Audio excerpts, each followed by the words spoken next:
लगभग 3-4 गांव मिलकर के तहसील पर हम लोग एसडीएम साहब का घेराव किए। सरकार विकास पे बात कर रही है, पर विकास कर क्या रही है? यहाँ आईबी के लोग आए, एलआईयू के लोग आए, सीआईडी तक के लोग आए, तो बगैर हमारे जानकारी में ना कोई अल्टीमेटम, ना कोई सूचना, ना कोई मैसेज है, कोई सूचना नहीं मिली। कोई सूचना नहीं है। जब तक जिएंगे तब तक बैठेंगे। जीवन तो बहुत लंबा है, ऊपर कोई वाला ही नहीं साहब, जितना लंबा है उतना लंबा बैठेंगे। कोई यहाँ पर उद्योग बनता है तो उससे हमारा कोई लाभ नहीं है, और चुपके चुपके रातों में इनके कर्मचारी लेखपाल आकर के सर्वे कर रहे हैं। मैं न पैसे चाहिए न विकास चाहिए, हमें हमारे अपना ज़मीन चाहिए बस। सर, ज़मीन ही हमारा जीवन जीने का आधार है, हमारे पूर्वजों का धरोहर है। नमस्कार, बदलेगा भारत देख रहे हैं आप। इस वक्त उत्तर प्रदेश के आजमगढ़ ज़िले में है और अंडिका गांव, यहाँ पर धरना प्रदर्शन चल रहा है। पूर्वांचल एक्सप्रेसवे के बगल में अंडिका, बखरिया, खुरचंदा, छज्जोपट्टी आदि गांव में ज़मीन, मकान, गांव किसान बचाने के लिए सत्याग्रह किया जा रहा है और लगभग 30 दिन हो चुके हैं। क्या मामला है? क्योंकि इसी तरह से लगभग इसी तरह का एक मामला आजमगढ़ ज़िले के मंदरी एयरपोर्ट में भी देखा जा रहा है। उसको लेकर के जो किसान विरोध कर रहे थे, वहाँ पे भी धरना प्रदर्शन चल रहा था। कमोवेश वही सारी चीज़ें यहाँ पर भी हो रही हैं। तो गांव के कुछ लोग हैं, उनसे हम लोग बातचीत करेंगे और जानने समझने का प्रयास करेंगे कि आखिर क्या मामला है, क्यों यहाँ पे धरना प्रदर्शन हो रहा है। नाम क्या है आपका? सर, मेरा नाम लल्लन प्रसाद है और सर मैं इसी गाँव का रहने वाला हूँ। और क्या करते हैं? सर मैं पेशा तो मेरा डॉक्टरी का है, लेकिन इसमें थोड़ा एक्सीडेंट हुआ था, हम लोग घर पे बैठे हैं। अच्छा, और मामला क्या है, क्यों यहाँ पे प्रदर्शन? सर, हम लोग ये जो ज़मीन का जो मामला चल रहा है, हम लोग के बिना जानकारी के, जैसे ज़मीन का मालिक स्वामी किसान होता है और प्रशासन एक अपना अधिकार है, मालिक है, तो हमको हमारी ज़मीन को अगर वो लोग सर्वे कर रहे हैं या छीनना चाह रहे हैं या किसी पूंजीपति को देना चाह रहे हैं, तो बगैर हमारे जानकारी में ना कोई अल्टीमेटम, ना कोई सूचना, ना कोई मैसेज है, कोई सूचना नहीं मिली। कोई सूचना नहीं है, और चुपके चुपके रातों में इनके कर्मचारी लेखपाल आकर के सर्वे कर रहे हैं। लोगों से पूछ रहे हैं कि भैया मकान को अब मत बनाइए, यहाँ पर कोई कंपनी आने वाली है। तो लोगों ने पूछा कि भाई कौन कंपनी आ रही है, तो उन्होंने बताया कि बताएंगे, बाद में बताएंगे, अभी ढेर सारी जानकारी आपको नहीं दिया जाएगा, लेकिन बताया जाएगा, आप लोग को ढेर सारा पैसा मिलेगा। अच्छा, तो यहाँ की जो महिलाएं पुरुष उसमें थे, तो लोगों ने कहा कि हमको पैसा नहीं चाहिए, हमको ज़मीन चाहिए। तो सर, हम लोग उसी विषय पर अपना धरना चालू किए हैं। कितने गांव हैं यहाँ पे? जैसे अंडिका, बखरिया, खुरचंदा, छज्जोपट्टी इत्यादि जो गांव हैं, कितने की आबादी होगी? लगभग सर 6 गांव है, और 6 गांव में मैं जानता हूँ कितनों कम तो 20-25 हज़ार की आबादी होगी। 20-25 हज़ार की आबादी प्रभावित होगी अगर आप लोगों की ज़मीनें गई जी। तो क्या मतलब आप लोग अपनी ज़मीनें दे रहे हैं या क्या कर रहे हैं? नहीं सर, हम ज़मीन नहीं देना चाहते हैं, इसलिए नहीं देना चाह रहे हैं। सर, ज़मीन ही हमारा जीवन जीने का आधार है, हमारे पूर्वजों का धरोहर है। और सर, अगर हम ज़मीन दे देंगे तो हमारी फसल नस्ल ख़त्म हो जाएगी। मुआवजा अगर सरकार बढ़िया दे, बेहतर दे? नहीं सर, मुआवजा हम नहीं लेंगे, बल्कि हम शहादत देने के लिए तैयार हैं। शहादत देने तक की बात आ गई जी। हम मुआवजा नहीं लेंगे, ना ज़मीन देंगे। तो क्या आप लोगों ने अपनी बातों को सक्षम अधिकारियों के समक्ष रखा या उनसे कुछ बातचीत की अभी तक? नहीं सर, हम लोग जब हमको जानकारी हुई कि ये सर्वे उन्हीं के कर्मचारी कर रहे हैं, लेखपाल तो कर्मचारी सरकारी कर्मचारी होता है, तो हम लोग जब जानकारी मिली तो हम लोग लगभग 3-4 गांव मिल करके तहसील पर हम लोग एसडीएम साहब का घेराव किए, उनसे बातचीत करने के लिए कि भाई कैसे जी, जो यहाँ पर इसमें वो प्रशासनिक उप जिलाधिकारी महोदय जी हैं। तो हम लोग जब वहाँ बाहर गए तो वो बाहर चेंबर से नहीं निकल रहे थे। हम लोग प्रदर्शन किए। इसके बाद जब बाहर आए तो पूछे भाई आप लोग कैसे हैं, कौन हैं, क्यों आए हैं, क्या प्रदर्शन कर रहे हैं, किस बात के लिए आए हैं? तो हम लोगों ने बताया कि सर, हमारी ज़मीनों को जो है चुपके चुपके सर्वे किया जा रहा है, छीना जा रहा है, हमसे लिया जा रहा है, और हम लोगों को अभी कोई जानकारी, कोई सूचना नहीं है। तो सर, हम लोग ऐसे कैसे मान लेंगे? फिर आपको कैसे पता कि हम ज़मीन अपनी दे देंगे? अगर आपको ऐसा लगता है कि हमारे इस 6 गाँव में क्या कहा उन्होंने? आपने जो बातें कही उस पर क्या उन्होंने कहा कि हमारे संज्ञान में तो नहीं है। तो हमने कहा सर, अगर आपके संज्ञान में नहीं है तो आप ही के तो कर्मचारी गया वहाँ सर्वे करने के लिए। तो उन्होंने इनकार कर दिया। तो उन्होंने कहा कि कौन लेखपाल गए थे? तो मैंने बताया सर कि मयंक जी थे, सोनू मिश्रा जी थे, और पंकज गौड़ थे, श्याम नारायण वर्मा थे, 4 लेखपाल गए हुए थे। जब उनको ये पता चला कि चारों लेखपाल कहाँ हैं, बुलाया जाए, तो सब भग गए वहाँ से। इसके बाद उप जिलाधिकारी महोदय ने कहा कि हमको 1 हफ्ते का समय दीजिए, फिर हम इसके बारे में सोचते हैं। 1 हफ्ता बीता ही नहीं, तब तक 2 दिन पहले डीएम के, चाहे उनके द्वारा चाहे प्रशासन के द्वारा, पेपर में तब तक लीक आउट होता है कि भैया यहाँ के इतने इतने गांव जो है सर्वे हो चुका है। सर्वे हो चुका है जी। जब हम लोग लगा कि अगर एक हफ्ता नहीं बीता और एसडीएम अभी कुछ हम लोग को फैसला नहीं दिए, कुछ बताए नहीं, तो कैसे पेपरबाजी हो रही कि आपके यहाँ सर्वे हो चुका है। इसी वजह से आप लोग यहाँ पे धरने पे बैठे हैं। 22 मार्च से हम लोग धरना शुरू कर दिए। कितने अधिकारी वगैरह कोई आया यहाँ पे? सर यहाँ आईबी के लोग आए, एलआईयू के लोग आए, सीआईडी तक के लोग आए और पुलिस प्रशासन पूरा हमारे एसओ साहब, दरोगा साहब दल बल के साथ यहाँ आए। रोज़ कोई न कोई पेपर वाले आते हैं, दैनिक जागरण, हिंदुस्तान, अमर उजाला और लाइव टीवी वाले। धरना वगैरह जो आप लोग दे रहे हैं उसमें कोई व्यवधान वगैरह? कुछ नहीं सर, हम लोग किसी सरकारी संपत्ति का हनन तो कर नहीं रहे हैं। नहीं, जैसे सरकार की तरफ से कोई जोर जबरदस्ती या प्रशासनिक अमले की तरफ से कोई अभी तक दिक्कत हमको नहीं हुई है। कोई दिक्कत नहीं। फिर आप यहीं पे रहिएगा, थोड़ा और लोगों से बातचीत कर लें। एक ज़रूरी सवाल के लिए मैं आपके पास लौटूंगा। आपका क्या नाम है? लाल बहादुर साहब। किसान है या क्या है? किसान ही हैं साहब। किसान है जी। तो सरकार विकास करने की बात कह रही है, उसके लिए विकास करने के लिए ज़मीन पे ही तो काम होगा। जब ज़मीन नहीं देंगे कैसे होगा विकास? सरकार विकास पे बात कर रही है, पर विकास कर क्या रही है? कोई विकास आपको दिखाई दे रहा है इतनी दूर में? इन्होंने पूर्वांचल एक्सप्रेस बनाया, ठीक है, कहते हैं विकास हुआ है, विकास करेंगे। आज तक तो हमें कोई विकास नहीं दिखाई दिया।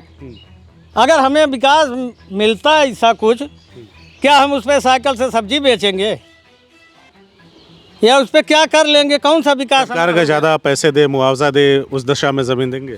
नहीं, सरकार मुआवजा दे देगी, ज़्यादा दे देगी। सरकार हमें मुआवजा ना दे, ठीक है, हमें इसके बदले में कहीं भी जहाँ काफ़ी एरिया में दूर में जगह है वहाँ बसा दे, ज़मीन दे दे, घर दे दे। आप लोग बसने के लिए तैयार हैं?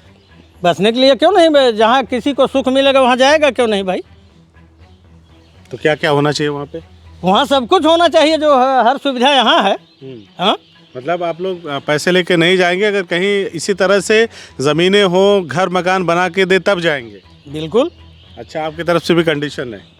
अब भाई नहीं मानेंगे ये लोग तो हमें इसके बदले में हमें सरकार अगर सरकार आपकी बात नहीं मानती तो क्या करेंगे? नहीं मानती है तो भाई हमें जो बैठे हैं धरने पर, हम लोग धरना करते ही तक बैठेंगे। जब तक जिएंगे तब तक बैठेंगे। जीवन तो बहुत लंबा है, ऊपर कोई वाला ही नहीं साहब, जितना लंबा है उतना लंबा बैठेंगे। आगे हमारी नस्लें बैठेगी। मानेंगे नहीं मानेंगे। अच्छा, हाँ, यहाँ पे देखिए एक बुजुर्ग हैं, इनसे भी हम लोग थोड़ा बातचीत कर लें। तबीयत नहीं ठीक है? अच्छा, तबीयत नहीं ठीक। अच्छा, आपका क्या नाम है? नंदलाल।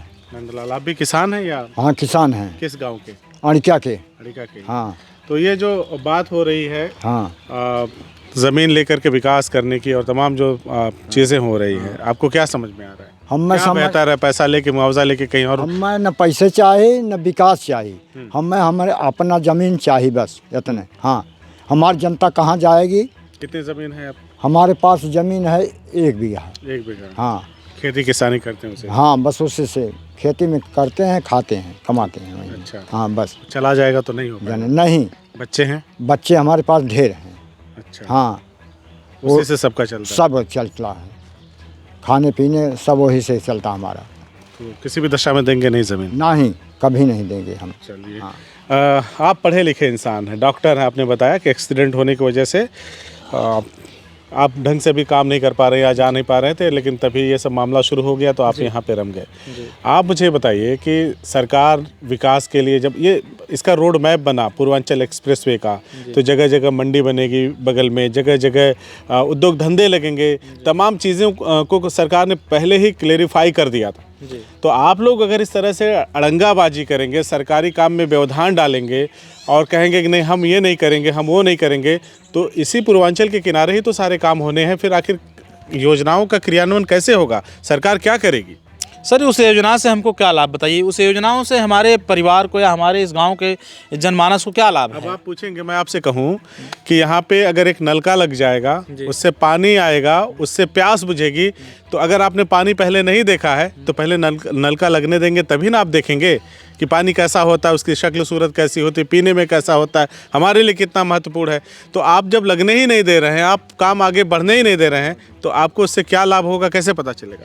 नहीं सर, ये बताइए, जैसे अगर आपका कहने का श्रेय यही जाता है कि अगर जब यहाँ कोई प्रोजेक्ट नहीं लगेगा या कोई विकास का काम नहीं होगा, रोजगार नहीं मिलेगा, रोजगार कैसे लोग पाएंगे, कैसे जानेंगे हमको रोजगार यहाँ मिलेगा, हमारा ऐसा जीवन यापन होगा, यही ना? मैं कहता हूँ सर, अगर उनको इस चीज़ की चिंता होती, ठीक, तो क्या आज के किसी डेट में और कहीं किसी प्लांट पे आप देखिए, चाहे पूर्वांचल एक्सप्रेस का प्लांट हो, चाहे गोरखपुर लिंक एक्सप्रेस 4 लाइन का प्लांट हो, आप देखेंगे तो कहीं लेबर बिहार की है, कारीगर बिहार का है, तो छत्तीसगढ़ मध्य प्रदेश का है, तो कोई मथुरा राया से है, कोई सीतापुर से है, कोई लखीमपुर खीरी से है। क्यों नहीं यहाँ से लेते? क्या यहाँ पढ़े लिखे लोग, टैलेंट लोग नहीं है कि लेबर मिस्त्री मजदूर नहीं है? क्या यहाँ पर कामगार नहीं मिलते? नहीं, जैसे किसी कंपनी को ठेका मिला, उस कंपनी के पास अपने काम करने वाले लोग हैं, वो लेके आएगी, काम करा रही है। तो ऐसा क्यों है? क्या यहाँ लेबर नहीं मिलती, यहाँ मिस्त्री नहीं मिलते? अगर वो हमसे पूछते कि भाई आप लोग काम करोगे, या पढ़े लिखे लोग हैं यहाँ पर ऑफिशियल काम करेंगे, अच्छा, इसलिए विरोध हो रहा है? तो यहाँ के लोग नहीं काम करते, इसीलिए आप लोग विरोध कर? नहीं, इसलिए नहीं विरोध करे। अगर यहाँ कोई प्रोजेक्ट लगता है, कोई कल कारखाना आता है, कोई यहाँ पर उद्योग बनता है, तो उससे हमारा कोई लाभ नहीं है। यहाँ जब भी आएगी मजदूर या जब भी पब्लिक यहाँ आएगी तो बाहर की आएगी, यहाँ के लोग एंट्री नहीं होगी उसमें। जब सरकारें बनी नहीं होती हैं, चुनाव का दौर होता है, जैसे कि फिर आने वाला, तो लोग तो खूब चाँप के वादा करते हैं कि हम आएंगे तो कल कारखाने बनाएंगे, उसी में लोगों को रोजगार देंगे, आपके क्षेत्र का विकास होगा। और जब सरकार आई है, कर रही, तो आप लोग अब वोट दे करके, सरकार चुन करके अब उस विकास को लेना नहीं चाह रहे। अरे सर, ये बताइए, अगर आपको ये लगा, उनको ये लगा प्रशासन को कि यही जगह विकास करने के लिए, डेवलप करने के लिए यही जगह बचा है, तो मैं कहता हूँ रत्ना मिल खाली जगह पड़ी है, उतनी जगह, ठीक, शाहगंज मिल खाली पड़ी है, जगह जगह जो मिल कारखाने बंद पड़े हैं उसको फिर नहीं पुनः चालू करें। कानपुर में सब उद्योग की नगरी कानपुर कही जाती थी, क्यों नहीं उसको चालू करें? वहाँ के लोग रोजगारित हों, यहाँ के लोग जाकर रोजगार करें। लोग जाते नहीं थे पहले। पूर्वांचल को विकास के दृष्टिकोण से देखा जा रहा है ना? नहीं सर, तो पूर्वांचल के विकास के दृष्टिकोण देख रहे हैं तो क्या यही जगह एक बची है जहाँ पर उपजाऊ जमीन है, जहाँ के लोग अपना मतलब खेती किसानी करके भरण पोषण कर रहे हैं? क्या बहुत सी ऐसी ज़मीनें पड़ी हैं जहाँ खाली पड़ी है, वहाँ भी कर सकते हैं। सबसे बड़ी बात, अगर आप लोगों की जो ये 30 दिन से धरना प्रदर्शन चल रहा है, सरकार ने नहीं माना, जिला प्रशासन ने नहीं सुना, उस दशा में क्या होगा? सर नहीं माना तो ठीक है, लेकिन हम लोग भी नहीं मानने वाले हैं। नहीं मानेंगे? नहीं सर, अगर हमको 80% हम अगर ज़मीन नहीं देते हैं तो कैसे, कौन सा कानून का है जो हमारी ज़मीन ले लेंगे ज़बरदस्ती? वो या तो हमको मार के जाएंगे, वो इतनी जनता के कत्लेआम करेंगे तब ज़मीन लेंगे, या तो फिर ज़मीन छोड़ के जाएंगे, वो सर्वे रद्द करेंगे अपना। वो फिर निश्चय कर लिया आप लोगों ने? जी सर, जिसे मैं ये जानना चाहता हूँ आप लोगों से, आप भी एक पढ़े लिखे, आप लोग सोशल वर्कर हैं, हम लोग किसान हैं, आप लोग तो दुनिया में घूम रहे हैं, दुनिया का न्यूज़ बना रहे हैं, दुनिया को देख रहे हैं, दुनिया कहाँ से कहाँ क्या हो रहा है, कितना गलत करना, आप लोग सब कुछ जानते हैं। लेकिन मैं आप लोगों से नहीं, प्रशासन से कहता हूँ कि अगर उनको लगता है खुरचंदा, बखरियाँ, छजोपट्टी या अंडिका में या सुलैमपुर या सुमाड़ी में खाली ज़मीनें हैं, बंजर की ज़मीनें हैं, कुछ ही मात्रा में है जो सरकारी ज़मीन कही जाती है, अगर उनको लगता है कि ज़मीन फालतू पड़ी है, इस पर डेवलप किया जाए, प्रोजेक्ट लाया जाए, या किसी पूंजीपति को यहाँ पर बैठाया जाए, तो ऐसा क्या ज़रूरी है कि उन्हीं को दिया जाए? हमारे पास और भी ऑप्शन है, प्रशासन का और ऑप्शन है। जैसे अगर आप किसी गांव में जाते हैं तो अगर 90% अगर जनता निवास करती गांव में, तो वहाँ ज़्यादा से ज़्यादा 30 से 35% लोग ज़मीन के मालिक होते हैं। नहीं तो आप जान लीजिए कि 55 से 60% लोग भूमिहीन हैं गाँव में, जिनके पास ज़मीनें जीने खाने भर की नहीं है। क्यों नहीं उस ज़मीन को उनको प्रोवाइड किया जाए, बांटा जाए, उनको ज़मीन दिया जाए, वो भी सरकारी ज़मीन? जी, मतलब उद्योगपतियों को ना दे करके सरकारी जमीन भूमिहीनों को दिया जाए, जी, यही कहना जी, चाहते हैं ना, ताकि वो खेती किसानी करके अपने परिवार का भरण पोषण कर सके। जी, यही बात है ना? जी। तो सरकार का वो 5 किलो वाला राशन भी बच जाएगा शायद। तो सर 5 किलो राशन से हमसे क्या मतलब है? ना दे, बच जाएगा, हो सकता है किसान मेहनत हाँ करे, बच जाएगा। उसके पहले नहीं भी दे रहा था तो क्या लोग नहीं रहे थे? चलिए, मैं कहता हूँ हम अगर एक नीडल खरीदते हैं तो उस पर GST मैं देता हूँ। अगर वो कहते हैं कि मैं 2000 आपको देता हूँ किसान समृद्धि योजना, या 6000 देता हूँ एक वर्ष में, तो मैं हमारे ही पैसे के देते हैं, अपने घर से नहीं देते हैं। हम लोग अगर एक नीडल करते हैं उस पर भी आप इतनी बातें बता रहे हैं, ये बातें कितनों को समझ में आती है? सर सबको समझ में आती है, लोग व्यक्त नहीं कर पाते, केवल आती तो सबको है, लेकिन वो कौन करता है? सर जो लोग जानते हैं, जिनको बेचारों बोलने का थोड़ा सा अनुभव है, जिनके पास थोड़ा साहस जिनके ऊपर पड़ती है वही व्यक्त करते हैं। खैर देखिए, हम लोग अंडिका गांव में है, पहली बार मैं यहाँ पे आया हूँ। जैसे मैंने सुना कि यहाँ पे भी किसान पिछले 1 महीने से प्रदर्शन कर रहे हैं और अपनी मांगों को लेकर के बैठे हैं, कह रहे हैं कि किसी भी दशा में हम अपनी ज़मीनों को नहीं देंगे।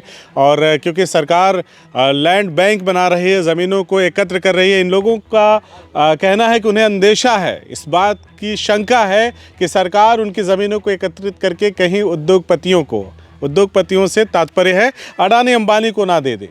तो ये किसान कह रहे हैं कि हम ऐसे अपनी ज़मीनों पर बैठे रहेंगे, चाहे कितने भी साल गुजर जाएंगे, हम अपनी ज़मीन नहीं देंगे किसी भी दशा में, चाहे इसका अंजाम कुछ भी हो, चाहे हमें अपनी जान दे करके इसकी कीमत चुकानी हो, लेकिन फिर भी हम अपनी ज़मीन नहीं देंगे।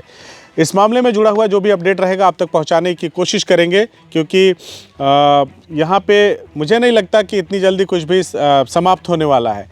किसान भी कह रहे हैं कि हमें भी नहीं पता है कि ये धरना प्रदर्शन कितने दिन चलेगा।